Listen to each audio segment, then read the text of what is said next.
on Steph that you can report to us? Well, he's in the concussion protocol. CT scan came back negative, so still a serious injury, unfortunate incident, but I think he'll be fine.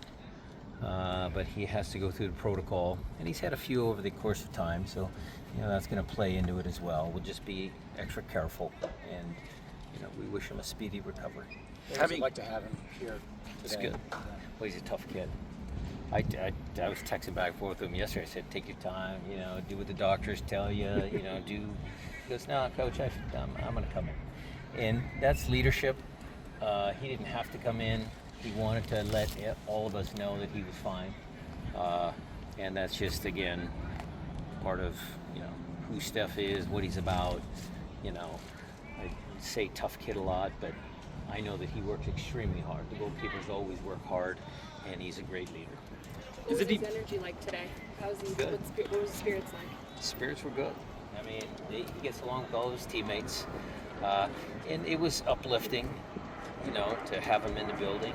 The players fed off some of that energy in the film session today, so it was good.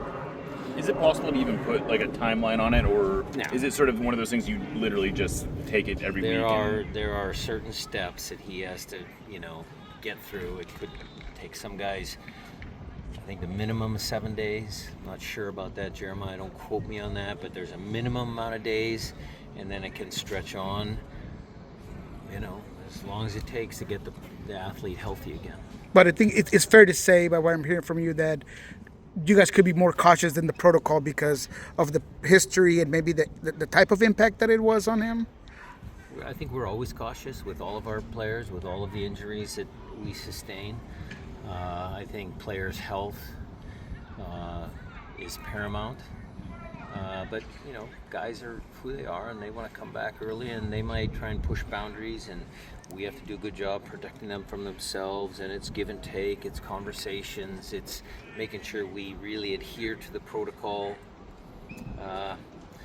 But I think we did a good job with Christian's, issues with his concussions. We'll do a good job with Steph's.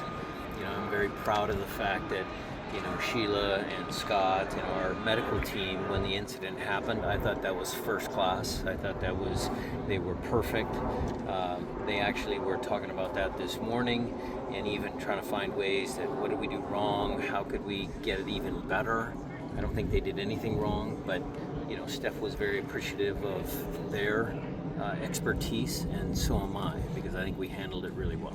And mentally, how is the group doing? How are you doing? Beyond that moment. They're like my kids. I'm doing better. I wish we would have scored the second goal, but other than that, we're doing okay. That's fair. Ryan, going back to the game, how do you like the way your team adjusted in several places? You talked about them starting the second half, pressing up in the first 20 minutes. Well, when we rewatched it, there were certain things that we accomplished and did well the first 12 to 14 minutes of the game, and then they got on top of us. It was a combination. I was trying to look for trends.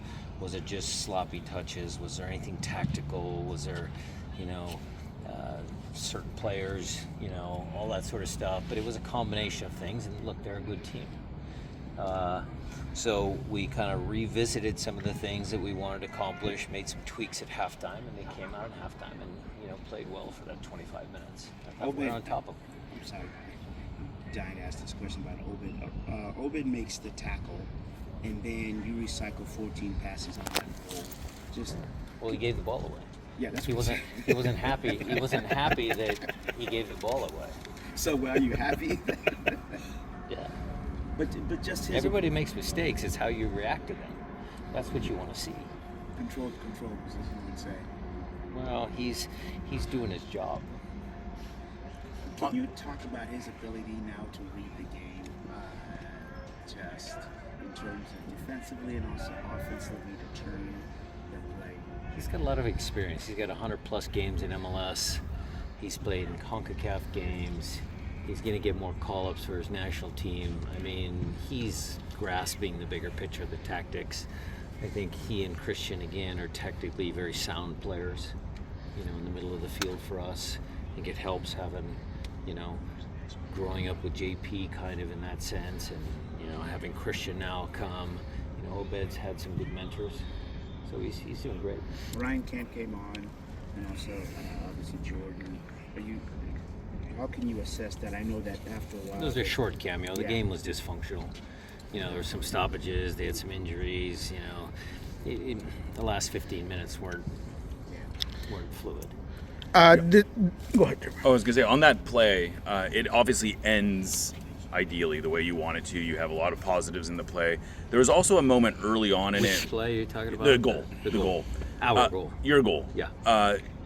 There's a moment after the turnover where Nuhu ends up with the ball and he has a chance to play Christian into the middle, kind of keep the ball moving forward. And instead, you guys end up recycling it, and it ends up working its way back, and you end up scoring. But I also thought it was maybe illustrative of how, even though you guys create some of these turnovers high up the field, you don't always turn those into scoring opportunities immediately. And I'm curious if that is by design or if that's something that you want to get better at. We give it to them like this because those are player decisions. Whenever, I even say this, as you're defending, because vision is the key. You can't make a good decision unless you see the field. So even as you're defending, I know where Albert Rusnak is. Even as I'm defending, I know that Jesus is here or Masoski, so that when the ball comes to me, my first pass can be forward. Then it becomes an option or a decision. If I only see one thing, I win the ball, I'm facing this direction, and I can only see a negative pass in Jackson, then I'm missing out on half the game up here. So those are the steps that we say. We always want to play forward first when you can, then out of the recovery zone, because teams counter press. So you win possession of the ball, you got to get to the opposite side of the field. And then last resort is always to keep possession and try and extend your possessions. There later in the game, once you take out Albert, does Ferreira kind of slide there on that 10 position? Is there something that you want to see that you were curious of? Or? No, I had to pick between the two of them. It was hot. Everybody was putting the effort in. I didn't take Albert out for anything, just that, I thought we needed some fresh legs. And obviously not something that maybe you want to key on, but does it concern you at all, regardless of the circumstantial type of yellows and double yellows that you've gotten, the 3 games in a row you gotten a player suspended? It's always concerning, but, players have to learn to play with yellow cards. It happens all the time. I thought in this case, Kalani's was a little soft. I watched it on different angles. I was a little more forceful after the game. Look, I could see why the referee did it, because it kind of stopped one of their, attacks, but he was falling over before, he was anticipating the contact.